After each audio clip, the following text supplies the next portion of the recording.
everyone, this is Simran and welcome back to your own YouTube channel IGNOU E-पाठशाला। I hope you people are doing well। और आज के इस particular session में हम discuss करेंगे important questions MCQ 01 के, that is organization theory and behaviour के। Already हम यहाँ पर MCQ 3, MCQ 4 और MCQ 5 के इम्पॉर्टेंट क्वेश्चंस डिस्कस कर चुके हैं। अगर आप में से किसी ने अभी तक वीडियोस को नहीं देखा है उनको ज़रूर देख लीजिएगा। और अगर आप मेरे चैनल पे न्यू हैं तो मेरे चैनल को लाइक, शेयर और सब्सक्राइब करना मत भूलिएगा। बेल आइकन को भी ज़रूर प्रेस कर दीजिएगा ताकि मैं जब भी वीडियोस का अपलोड करूं उसका नोटिफिकेशन आपके पास ज़रूर जाए। और आज इग्नू की तरफ से 2 अनाउंसमेंट की गई हैं, ठीक है। एक सबसे पहली अनाउंसमेंट की गई है आपकी जो टाइम टेबल है उसकी, ठीक है, जो आपका एग्जाम का शेड्यूल है। हालांकि मैंने इसको क्रॉस चेक कर लिया है, कोई भी चेंजेस नहीं है, ना ही आपके शिफ्ट्स में और ना ही आपके डेट में, ठीक है। लेकिन फिर भी मैं आप लोगों से यही कहूंगी कि एक बार आप भी उसको क्रॉस चेक जरूर कर लीजिएगा, ठीक है। उसका लिंक मैं आपको सेंड कर दूंगी टेलीग्राम चैनल पर, ठीक है।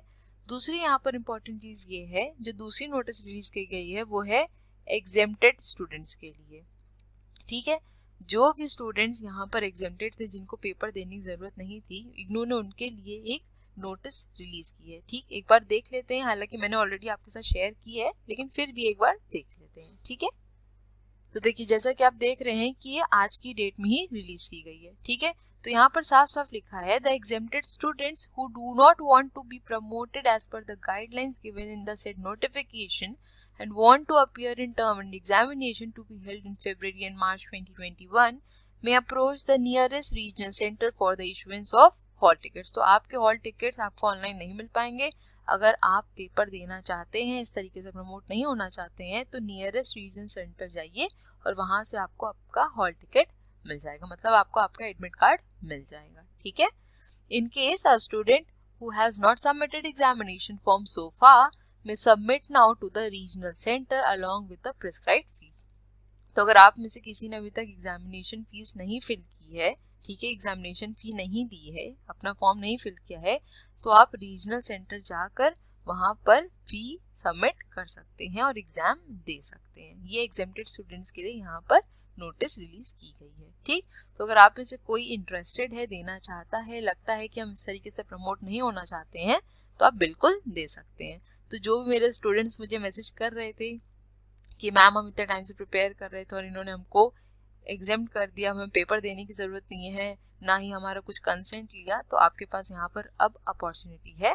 अगर आप देना चाहें तो आप बिल्कुल दे सकते हैं, ठीक है।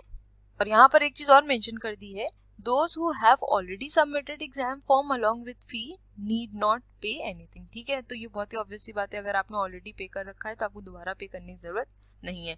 लेकिन यहाँ पर इन्होंने इसीलिए मेंशन कर दिया क्योंकि कई बार स्टूडेंट्स के माइंड में कंफ्यूजन रह जाती है, ठीक है। आई होप ये आपको क्लियर होगी कि क्या नोटिस इन्होंने रिलीज की है, ठीक। अब आ जाते हैं हम अपने टॉपिक की तरफ, ठीक है। तो आज हम डिस्कस करेंगे MCQ 1 के इम्पोर्टेंट क्वेश्चंस, ठीक। सबसे पहले अगर हम पेपर के पैटर्न की बात करें तो आपको पता है कि पेपर में आपके शॉर्ट नोट्स पूछे जाते हैं, देन बात करी जाए तो लॉन्ग क्वेश्चंस पूछे जाते हैं और उसके बाद आपका डिफरेंसेस, ठीक। लेकिन अगर मैं MCQ 1 की बात करूं तो जो मैंने पेपर का पैटर्न देखा है, उसको एनालाइज किया है, शॉर्ट नोट्स पूछे जाते हैं, लॉन्ग क्वेश्चंस पूछे जाते हैं और डिफरेंसेस कभी कभार पूछा भी गया है, कभी कभी नहीं भी पूछा गया है, ठीक। लेकिन यहाँ पर सेफ जोन में रहने के लिए मैंने आपको डिफरेंसेस भी प्रोवाइड कर दिए हैं कि अगर एग्जामिनर पूछ लेता है तो आपको वो आना चाहिए। एग्जाम में कोई भी ऐसा क्वेश्चन ना हो जो आपको ना आता हो, ठीक है, क्योंकि अगर एग्जाम में जितने भी क्वेश्चंस आए अगर आपको आते रहेंगे तो आपके पास चॉइस रहती है कि आप कौन से क्वेश्चन अटेम्प्ट करें। तब आप वहां पर ये सोचते हैं कि मैं किस क्वेश्चन में ज्यादा लिख पाऊंगा या लिख पाऊंगी, किसमें मेरे पास कंटेंट ज्यादा अवेलेबल है, ठीक है। लेकिन अगर आप प्रिपरेशन अच्छे ढंग से नहीं करके जाते हैं, चैप्टर्स को स्किप करके जाएंगे, तब वहां पर आपके पास ऑप्शन नहीं रहता है। तब आपके पास क्या रहती हैं, चीजें कंपलसरी रहती करना, फिर आप चाहे उसको कितना अच्छे से कर पाए, कितने अच्छे से ना कर पाए, वो आपके ऊपर ही डिपेंड करता है, ठीक है। तो प्रिपरेशन ऐसे करके जाइए कि आपको पूरा पेपर आता हो, ठीक। तो चलिए सबसे पहले हम डिस्कस कर लेते हैं शॉर्ट नोट्स के बारे में, ठीक है। सबसे पहला क्वेश्चन है हमारा डेलीगेशन ऑफ अथॉरिटी और ये आपका पूछा गया है यूनिट नंबर 3 से, ठीक है। यूनिट नंबर 3 है हमारी ऑर्गेनाइजेशन स्ट्रक्चर एंड इफेक्टिवनेस। अब देखिए, मैंने आपको हर बार बताया है और आज भी बताऊंगी, और आगे भी बताती रहूँगी कि आपकी ब्लॉक 1 बहुत बहुत ज़्यादा इम्पॉर्टेंट होता है, ठीक है। ब्लॉक 1 से क्वेश्चंस बनते हैं, तो ब्लॉक 1 की कोई भी यूनिट को स्किप नहीं करना है, ठीक।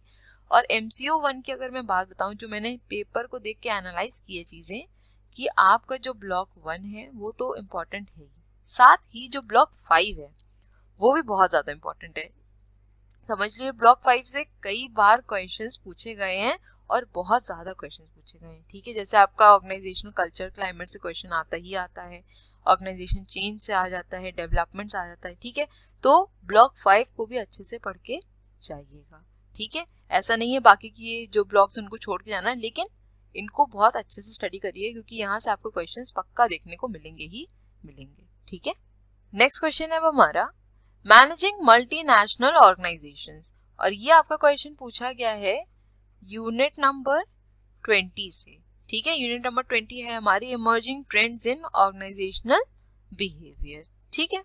अब नेक्स्ट क्वेश्चन है हमारा managerial approaches of motivating employees, और ये क्वेश्चन हमारा पूछा गया है यूनिट नंबर 10 से, दैट इज मोटिवेशन से, और ये यूनिट आपकी बहुत ज़्यादा इम्पोर्टेंट है, ठीक है। मोटिवेशन की जो थ्योरीज हैं, ठीक है, theories of motivation super important है, पेपर में आनी ही आनी है, भले शॉर्ट नोट्स में पूछ ले, भले आपसे लॉन्ग में पूछ ले, और इवन डिफरेंसेस भी पूछे जाते हैं, ठीक है।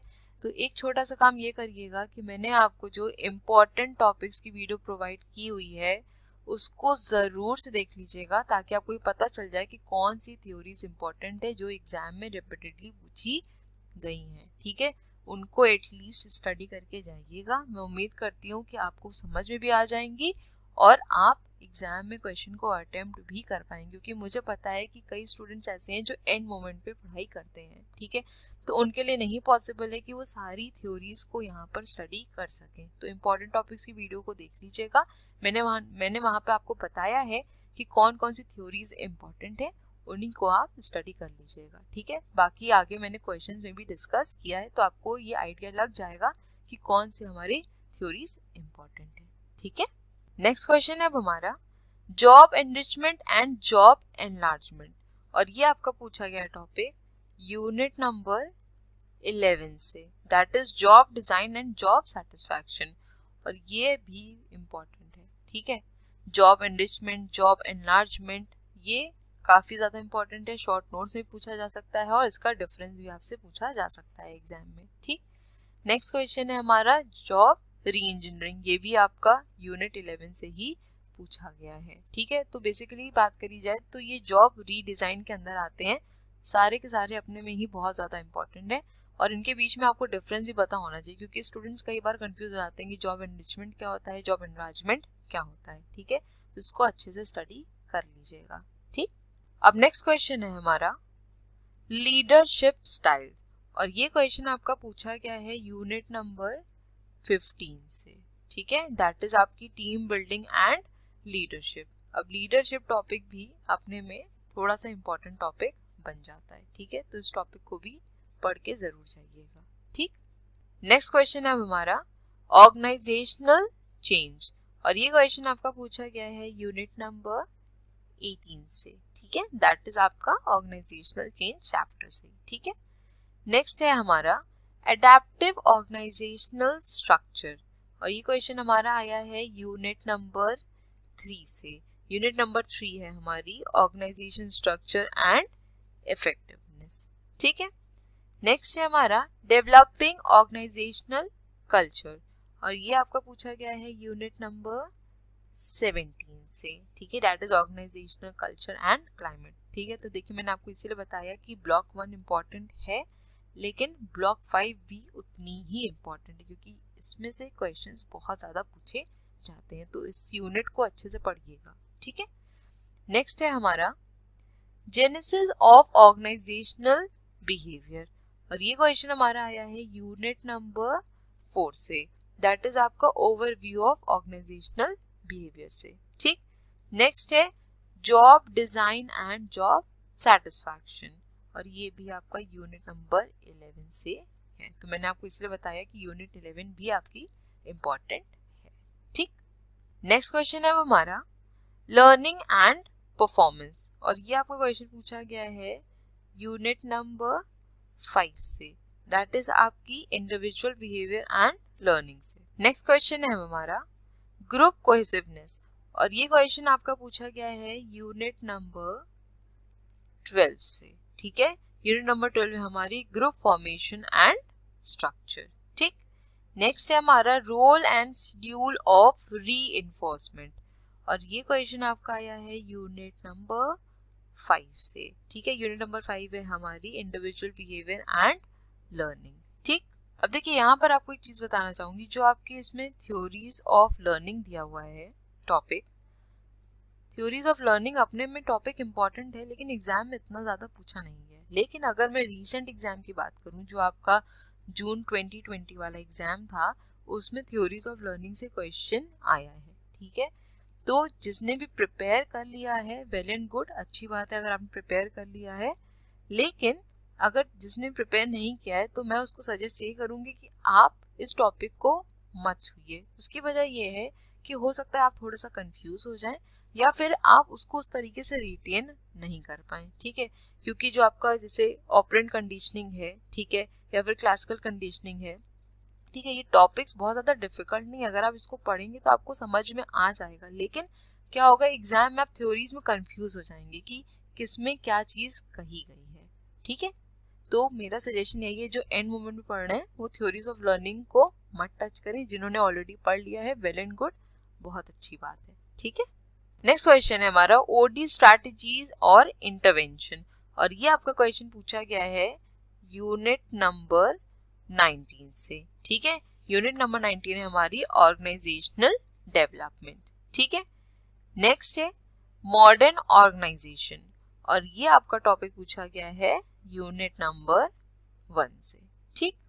नेक्स्ट क्वेश्चन है हमारा हाथरॉन एक्सपेरिमेंट, और ये आपका क्वेश्चन पूछा गया है यूनिट नंबर 2 से, ठीक है। यूनिट नंबर 2 है हमारी ऑर्गेनाइजेशन थ्योरी। ऑर्गेनाइजेशन थ्योरी बहुत ज़्यादा इंपॉर्टेंट है, यहाँ से आपको क्वेश्चन देखने को मिल सकता है पेपर में, ठीक है।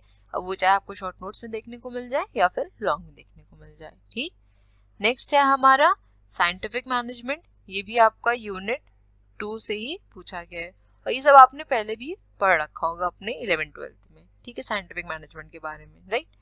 नेक्स्ट है मॉडल्स ऑफ मेन, ये टॉपिक आपका पूछा गया है यूनिट नंबर 8 से, ठीक है। यूनिट नंबर 8 है हमारा पर्सनालिटी एंड इमोशंस, और लास्ट है इसमें कल्चर पर्सन कंपैटिबिलिटी, ये आपका पूछा गया है यूनिट नंबर 17 से, ठीक है। यूनिट नंबर 17 है हमारी ऑर्गेनाइजेशनल कल्चर एंड क्लाइमेट, ठीक। तो आई होप मैंने यहाँ पर जितने भी टॉपिक्स आपके साथ डिस्कस किए आपको क्लियर हो गया होगा, और ये समझ भी आ गया होगा कि कौन से टॉपिक्स पे आपको मेजर एम्फेसिस देने की जरूरत है, ठीक है। दूसरी चीज यहाँ पर ये बता दूं कि अगर किसी को भी इसकी पीडीएफ चाहिए तो वो मेरे टेलीग्राम चैनल को ज्वाइन कर सकता है। टेलीग्राम चैनल का नाम है इग्नू स्क्वाड, ठीक है। यहाँ पर आपको सारी की सारी पीडीएफ्स मिल जाएंगी, ठीक है। और जो भी हिंदी मीडियम के स्टूडेंट्स हैं उनको यहाँ पे एक छोटी सी इन्फॉर्मेशन देना चाहती हूँ। काफ़ी ज़्यादा मेरे पास मैसेज आए कि MCO 3 के रिगार्डिंग कि मैम प्लीज़ आप इसको हिंदी में भी प्रोवाइड करिए, तो मैंने आपको हिंदी में PDF प्रोवाइड की है, ठीक है। अगर किसी ने अभी तक टेलीग्राम चैनल नहीं ज्वाइन किया है कर लीजिएगा, क्योंकि मैंने PDF शेयर ऑलरेडी कर दी है, ठीक। अब हो सकता है कि जो हिंदी है उसका जो कह सकते हैं जो लैंग्वेज है वो थोड़ी सी आपको डिफरेंट मिले, क्योंकि मैंने ऑब्वियसली गूगल ट्रांसलेट यूज़ किया है उसको ट्रांसलेट करने के लिए। तो हो सकता है आपकी जो पेपर की लैंग्वेज है और जो मैंने आपको यहाँ पे प्रोवाइड की है वो थोड़ी सी अलग हो, लेकिन दोनों का मतलब एक ही निकलेगा, ठीक है। तो इस चीज़ को थोड़ा सा आप अपने एंड से देख लीजिएगा, ठीक। अब चलते हैं हम नेक्स्ट सेट ऑफ क्वेश्चंस की तरफ और डिस्कस कर लेते हैं डिफरेंसेस के बारे में, ठीक है। तो सबसे पहला डिफरेंस है हमारा functional structure and divisional structure के बीच में, और ये आपका पूछा गया है यूनिट नंबर 3 से, ठीक है। यूनिट नंबर 3 है हमारी ऑर्गेनाइजेशन स्ट्रक्चर एंड इफेक्टिवनेस, ठीक है। नेक्स्ट डिफरेंस है हमारा classical and neo classical theory के बीच में, और ये आपका पूछा गया है यूनिट नंबर 2 से, दैट इज ऑर्गेनाइजेशन थ्योरी से, ठीक है। नेक्स्ट है हमारा functional and dysfunctional conflict, और ये क्वेश्चन आपका आया है यूनिट नंबर 14 से। Unit number 14 that is conflict management से। ठीक है, नेक्स्ट है group decision and individual decision, और ये क्वेश्चन आपका पूछा गया है यूनिट नंबर 12 से। ठीक है, यूनिट नंबर 12 है हमारी ग्रुप फॉर्मेशन एंड स्ट्रक्चर। ठीक, नेक्स्ट है हाइजीन फैक्टर्स एंड मोटिवेटर्स के बीच में डिफरेंस पूछा गया, और ये आपका पूछा गया है यूनिट नंबर 10 से, दैट इज मोटिवेशन से। ठीक, नेक्स्ट है McClelland and Maslow and Herzberg theories of motivation, इसी तरीके से डिफरेंस पूछा गया है तीनों की थ्योरीज के बीच में। ठीक है, और ये भी आपका मोटिवेशन से ही है, दैट इज यूनिट 10 से। ठीक, और नेक्स्ट है हमारा Maslow and Herzberg theory of motivation, ये भी यूनिट 10 से ही पूछा गया है। तो अब आपको क्लियर हो गया होगा कि मैंने क्यों बोला कि जो मोटिवेशन की थ्योरीज है, थ्योरीज ऑफ मोटिवेशन है, बहुत ज़्यादा इंपॉर्टेंट है। इसीलिए मैंने आपसे बार बार बोल रही हूँ कि इंपॉर्टेंट टॉपिक्स की वीडियो को ज़रूर से देख लीजिएगा कि कौन कौन सी थ्योरीज आपको पढ़ने की ज़रूरत है, उन पे मेजर एम्फेसिस डालिएगा और उनको अच्छे से पढ़ के जाइएगा, क्योंकि आपको क्वेश्चन देखने को मिलेगा ही मिलेगा। ठीक है, नेक्स्ट क्वेश्चन है हमारा financial motivators and non financial motivators, ये भी आपका यूनिट नंबर 10 से पूछा गया। तो आपको यहाँ पे क्लियर हो गया होगा कि जो डिफरेंस है वो maximum number of times unit 10 मतलब आपके मोटिवेशन से ही पूछा गया है, लेकिन और सब चीज़ों को हमें इग्नोर नहीं करना है, उनको भी पढ़ना है। ठीक है, और नेक्स्ट है हमारा फॉर्मल एंड इनफॉर्मल पावर, ये आपका पूछा गया है यूनिट नंबर 16 से। ठीक है, यूनिट नंबर 16 हमारी पावर एंड पॉलिटिक्स। ठीक है, अब चलते हैं लास्ट सेट ऑफ क्वेश्चंस की तरफ और डिस्कस कर लेते हैं लॉन्ग क्वेश्चंस के बारे में। ठीक है, तो सबसे पहला क्वेश्चन है हमारा discuss the role performed by the managers in an organization, do you think that these role facilitate the performance of the organization. और इसका पार्ट बी है identify various levels of management in an organization and describe the task to be performed at each level of management. तो ये आपको समझ में आ गया होगा कि ये आपका यूनिट 1 से पूछा गया है क्वेश्चन। ठीक, नेक्स्ट क्वेश्चन है अब हमारा do you think modern theory of organization considers dynamic conditions at micro and macro levels, critically examine the system and contingency theory of organization. और ये क्वेश्चन आपका पूछा गया है यूनिट नंबर 2 से, दैट इज ऑर्गेनाइजेशनल थ्योरी से।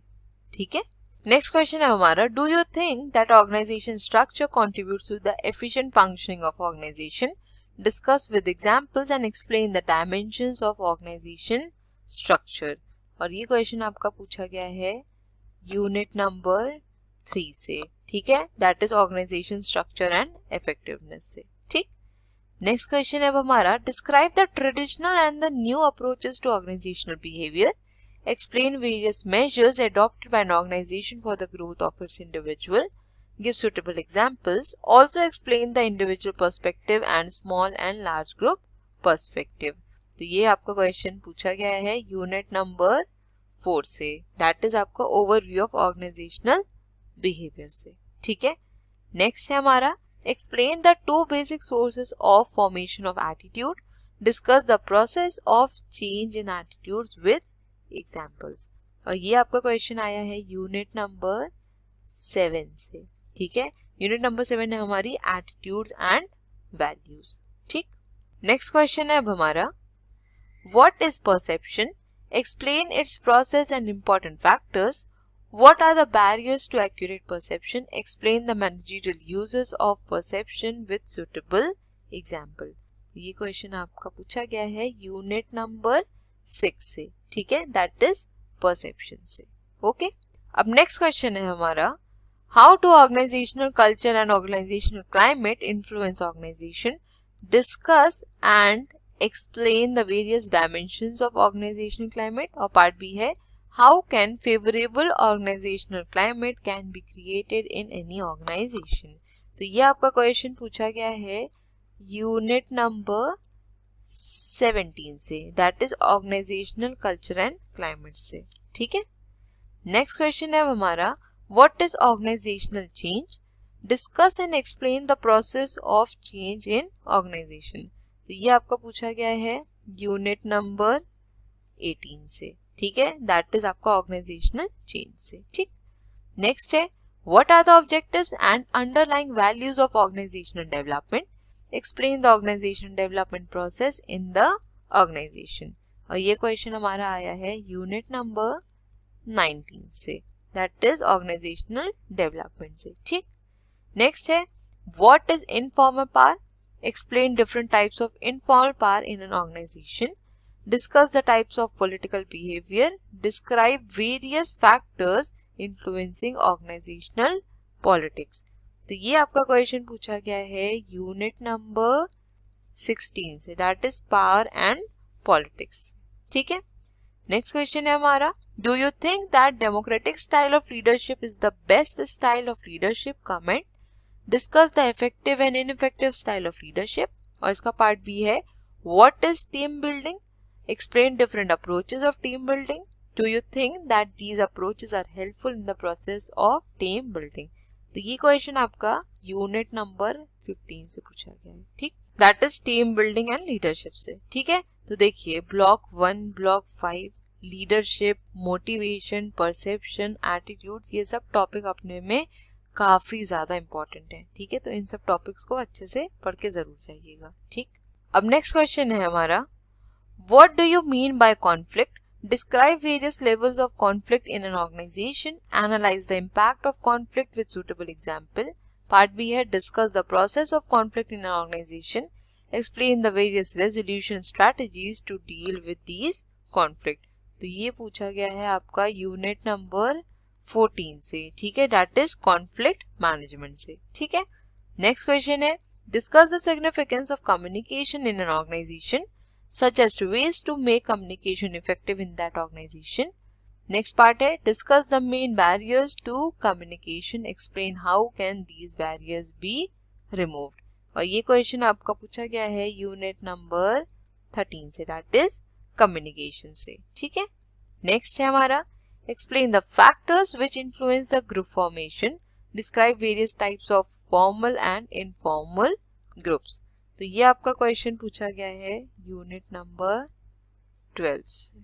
ठीक है, that is group formation and structure से। ओके, नेक्स्ट क्वेश्चन है अब हमारा, what is job design, examine various job design techniques and how do they help in improving the organizational efficiency.